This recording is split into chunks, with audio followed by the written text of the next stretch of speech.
Avis vascular centre మన దేశంలోనే the best వరికో. నాకు ఎన్ని లెటర్లు అప్పుడు వచ్చినాయి అని చెప్పానంటే, సినిమా చూసి డ్రింక్ చేసేవాళ్ళు. డ్రింక్ చేసేవాళ్ళు సినిమా చూసి ఒక్కసారి పోయి వాళ్ళ పిల్లలు అంటే నేను పోతే మా పిల్లల పరిస్థితి ఏంటని చెప్పనేసి అనుకోనేసి సినిమా చూసిన తర్వాత పోయి నిద్రపోతున్న పిల్లల్ని ఒకసారి చూసుకొనేసేసి ఎంతమంది చెప్పారో అది. చాలా మంది తాగుడు కూడా మానేశారంట. మానేశారు. ఎన్ని లెటర్లు వచ్చినాయని లేడీస్ రాశారండి. మా ఆయన ఈ సినిమా చూసిన తర్వాత మానేశాడు, తాగటం మానేశాడు అని చెప్పని. అట్లా చాలా వచ్చినాయి. అసలు తర్వాత బెట్టింగ్లు నా దగ్గర అప్పుడు ఉండేది, కానీ తర్వాత పేపర్లు ఇదంతా అయిపోయిన బెట్టింగ్లు అనమాట. ఈ సినిమా చూడకుండా అంటే వాళ్ళే ఫ్రెండ్స్ బెట్టింగ్లు అవి పేపర్లో కూడా న్యూస్ లాగా ఇచ్చారు. ఈ సినిమా ఆడవకుండా ఎవరైనా వచ్చేటట్లయితే ₹1000, అప్పుడు ₹1000 అంటే మంచి చాలా పెద్ద అమౌంట్. ₹1000 మేము బెట్టుగా ఇస్తామని చెప్పనేసి అని. అలాంటివన్నీ కూడా వీటన్నిటిలో వచ్చినాయి అనమాట పేపర్. దీనికి రియల్ టైమ్ ఎగ్జాంపుల్ ఒకటి చెప్తాను సార్ నేను. మాది కావలి సొంత ఊరు. అయితే రాముల వారి శ్రీరామనవమి జరగదు కదా. దానికి రాముల వారి ఊరేగింపు జరగద్ది. 8వ రోజు 5వ రోజు ఇట్లా ఒక లెక్క ఉంటుంది అనమాట. కళ్యాణం అయిపోయిన తర్వాత వస్తారు. ఆ రోజు రాత్రి మా గొంతుకొచ్చేలేకే, మా వీధికి వచ్చేలేక అర్ధరాత్రి 1 గంట 2 గంట అవద్దనమాట. సో అప్పటిదాకా జనాలు నిద్రపోకుండా ఆ రోజుల్లో ఏం చేసేవాళ్ళంటే వీసీడీ క్యాసెట్లు ఉండేవి కదా, అవి పెట్టి రోడ్లో టీవీ పెట్టేసి తెర పెట్టేసి సినిమాలు వేసేవాళ్ళు. అదే వీధిలో నాకు బాగా గుర్తు సార్, ఇక్కడ మాతృదేవోభవ సినిమా వేస్తున్నారు, కొంచెం ముందు అవతల ముఠా మిస్టర్ సినిమా వేస్తున్నారు చిరంజీవి గారు. రెండు కోదండరామరెడ్డి గారి ముఠా మేస్త్రి. మేబీ టైమింగ్ కూడా ఒకటే లాగా ఉంది, కొంచెం అటు ఇటుగా. ఆమె అక్కడ ఎవరు లేరు, ముఠా మేస్త్రి దగ్గర ఎవరు లేరు.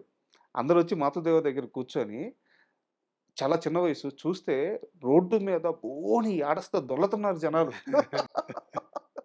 ఏడున్నాడు ఒక్కరు లేడు. అదే అదే అదే మామూలుగా థియేటర్లో అయితే ఆ మూడ్ వస్తుంది, మామూలుగా కాంపాక్ట్గా ఉంటుంది కాబట్టి ఇన్వాల్వ్ అవుతారు అనుకోవచ్చు. ఓపెన్ ప్లేస్లో కూడా రోడ్లో కూడా ఇన్వాల్వ్ అవుతున్నారంటే, ఎందుకంటే బయట డిస్టర్బ్ సౌండ్స్ అవి ఇవి ఉంటాయి కదా, అది ఇన్వాల్వ్ అవుతున్నారు. చాలా సినిమాలు కూడా మామూలు థియేటర్లో మేము ఇన్వాల్వ్ అయ్యి కొంచెం కళ్ళ నీళ్ళు తిరిగాయి, కానీ టీవీలో చూసేటప్పుడు తిరిగేవి కావు అని చెప్పనేసి అనేవాళ్ళు. అలాంటి వాళ్ళు కూడా టీవీలు చూసినా, ఇంకా మీరు చెప్పింది అసలు రోడ్డు మీద అయితే ఈ టీవీలది లెక్కే ఉంది. టీవీలు చూసేవాళ్ళు కూడా ఇన్వాల్వ్ అయిపోవటం అని చెప్పనేది. అప్పట్లో ఈ సినిమాకి వెళ్ళే ప్రేక్షకులు థియేటర్ లోపలికి వెళ్ళే వాళ్ళకి ఒక ఖర్చు కూడా ఇచ్చేవాళ్ళంట టికెట్తో పాటు. అది కరెక్ట్గా చెప్పాలంటే అది వాళ్ళు ఏడవటానికి తుడుచుకోవటానికి ఇచ్చారని చెప్పనేసి అని అనేవాళ్ళు.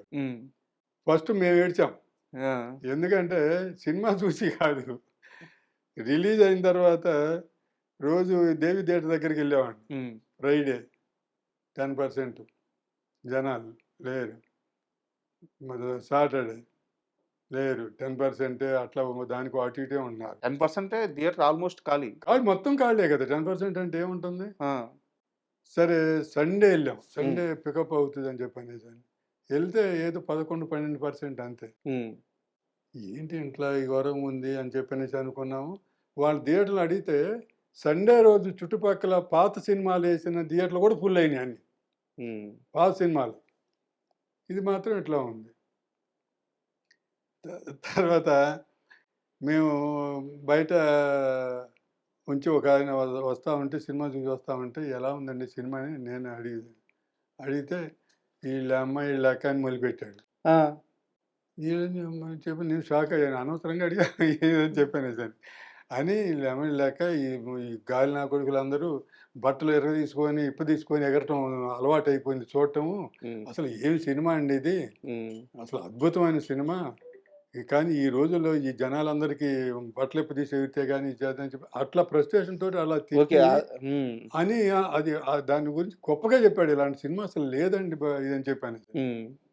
అప్పుడు కేఎస్ రామారావు గారు అన్నారు, సినిమా చూసిన వాళ్ళు బాగుందంటున్నారు, రావటం లేదు, దీనికి మనం ఏదో చేయాలి, పబ్లిసిటీ చేయాలని ఫస్ట్ మాట అదే ఆయన అన్నది రామారావు గారు అని. అది ఇప్పుడు నైట్ షో అప్పుడు ఇది జరిగింది. పొద్దున్నే ఆఫీస్‌కి రా, ఎలా ప్రమోట్ చేద్దాము.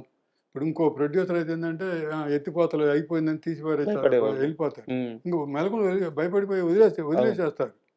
ఆయన కానీ దీన్ని ఎలా ప్రమోట్ చేద్దాం ఆలోచిద్దాం రమ్మని చెప్పనేసని పిలిచాడు. పొద్దున్నే రమ్మని. హ్మ్.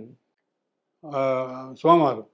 సోమవారం పొద్దున్నే పోయి ఎళ్లి కూర్చొనేసి ఏదో ఇంక డిస్కస్ చేస్తా రకరకాలుగా అందరం అని చెప్పి అదే ఇది ఏదో చేయాలని అయిపోయింది. ఏమి తేలలేదు. మంగళవారం వచ్చింది. మంగళవారం వచ్చిన తర్వాత ఆ డిస్కషన్‌లో మళ్ళీ లేట్ అయిపోతుంది. సినిమా ఎందుకంటే థర్స్‌డే వచ్చిందంటే తీసేస్తారు. అంతే. సో, మంగళవారం వచ్చేసింది. మంగళవారం వచ్చేస్తే కర్చీఫులు ఇద్దామనేది అన్నిట్లో డిసైడ్ అయ్యింది. ఓకే. కర్చీఫులు ఇద్దామని చెప్పనేసి నేనేం చెప్పానంటే, కర్చీఫుల మీద మాధవి బొమ్మ ఏసి ఇస్తే బావుంటుంది అని హ్మ్. చెప్పనేసి అనుకున్నాను. సరే మంగళవారం ఓకే అనుకున్నాం. అది కనుక్కొని అదంతా చేస్తే అది ఇప్పుడల్లా అయ్యేటట్లేదా? అటన్నిటి మీద ఓకే. మాధవి బొమ్మ ప్రింట్ ప్రింట్ ఇవ్వడం. ఆ! చేయాలని చెప్పానంటే. సో, బుధవారం అన్నారు ఇది అయ్యేటట్లేదయ్యా హ్మ్. టైం అయిపోతుంది. ఇంక బుధవారం అంటే ఏంది గురువారం గురువారం వచ్చేస్తుంది సినిమా మరుసటి రోజు. ఆ! తీసేస్తారు. ఆ! ఆ! అని చెప్పనేసని వెంటనే ఆ మంగళవారం నైటే ఆహ్, డిస్ట్రిబ్యూటర్స్‌కి ఎక్కడ జిల్లా డిస్ట్రిబ్యూటర్స్ వాళ్ళకి ఫోన్ చేసేసి రూ. 1 లోపు లేడీస్ కర్చీఫ్‌లు కొనేసేసేసి టికెట్‌తో పాటు ఇచ్చేయండి అని రామారావు గారు చెప్పేసారు. హ్మ్. చేస్తే అది బుధవారం కల్లా అమల్లోకి వచ్చేసింది. బుధవారం పొద్దున ఇవ్వటం. సరే బుధవారం అయిపోయింది. గురువారం సెకండ్ షోకి ఫుల్ అనే మాట వచ్చేసింది. మేము షాక్ అయ్యాం. అబ్బా! ద ఈ ఈ ఇంప్రూవ్ అవుతదేమో అనుకున్నాం గానీ, థియేటర్ ఫుల్ అనేది 2, 3 చోట్ల నుంచి వచ్చింది. వైజాగ్ నుంచని ఇటు నుంచి. సో రాజమండ్రి దగ్గర నుంచి అక్కడి నుంచి. ఫస్ట్ మేము కంగారు పడేసేసి అరే! మన సినిమానా? ఇంకో సినిమానా? ఎవరితోని చూసి చెబుతున్నారు చూడండి అని ఇట్లాగే అడిగాం. కన్ఫర్మ్ చేసుకోండిరా బాబు. ఏ థియేటర్ ఫుల్ అయిందని చెప్పని. హ్మ్. అట్లా గురువారానికి చేస్తే శుక్రవారం థియేటర్ వేరే సినిమా అని పెట్టిన వాళ్ళు గురువారం నైటు మళ్ళీ బోర్డు పెట్టేశారు. హ్మ్. ఈ సినిమాయే కంటిన్యూ చేస్తున్నాము. జనాలు తాకిడి ఎక్కువైన దానివల్ల. అబ్బా! జనాల కోరిక మీద అని చెప్పనేసని బోర్డులు పెట్టారు. ఒక్కరోజు ఆలస్యమై ఉంటే 'మాతృదేవోభవ' ఫ్లాప్ అయ్యేది. అంటే ఈ ఈ ఈ థాట్ రాకపోతే దీనివల్ల ఇది గాని అయితే అది ఎట్లా ఎళ్ళిందని చెప్పానంటే ఇప్పటికీ చెప్పుకుంటుంటారు కర్చీఫ్‌లిచ్చారనేది. మేము అప్పుడు మాకు అంత ఇదవుతదని తెలియదు. ఇది ఫస్ట్ వీక్ ఇంత అయిపోయిన తర్వాత నేను విజయవాడ ఎళ్ళాను. విజయవాడ ఎళ్లి ట్రైన్ దిగేసేసి రిక్షాలో ఎక్కేసేసి హోటల్‌కి వెళ్దామని వెళ్తే రిక్షా వాడిని అడిగాను. ఏంటి సినిమాలు ఏంటి అది అని చెప్పంటే అవి ఇవి అని చెప్పి సార్ మా ఆవిడ ఒక సినిమా చూసి వచ్చిందంట సార్ దాని నాకు నోరు తిరగదు ఆ పేరు. మాతృదేవోభవ అనేది హ్మ్. ఆడికి అది రాలేదనమాట. ఆ సినిమా నాకు నోరు తిరగదు సార్. మా ఆవిడ చూసొచ్చిందంట. తెగ నచ్చిందంట సార్. హ్మ్. దాంట్లో కర్చీఫ్‌లు ఇస్తున్నారంట. ఒకటే ఏడుపంట. మా ఆవిడ తెగ ఏడ్చేసి, మా వాళ్ళందరిని అక్కడ వాళ్ళ దాంట్లో వాళ్ళందరిని 10 మందిని తీసుకెళ్ళిందంట చెప్పి మంచి సినిమా అని. సో అలా అది దాని గురించి బాగా మా వోళ్ళంతా చెప్పుకుంటున్నారు సార్. చిన్న సినిమా. మీరు చూస్తే ఆ సినిమా చూడండి సార్. మీకే చెప్పాడు. వాడికి తెలీదు కదా ఎవరో. మీరు సినిమా చూడదలుచుకుంటే ఆ సినిమా చూడండి సార్. ఈ పెద్ద సినిమాలు ఏముంది ఎప్పుడైనా ఉంటాయి ఆ! అని చెప్పనేసి నాకు సలహా ఇచ్చాడు. అమ్మో! నేను అనుకున్నా ఓహ్! అసలు ఈ లెవెల్‌లోకెళ్ళింది. ఆ రిక్షా వాడి లెవెల్‌లోకెళ్ళిందని అంతే కదా! చెప్పానంటే ఇక దానికి తిరిగే ఉంటుంది. ఇక మరి డెఫినిట్‌గా విలేజెస్ కూడా ఎళ్తది.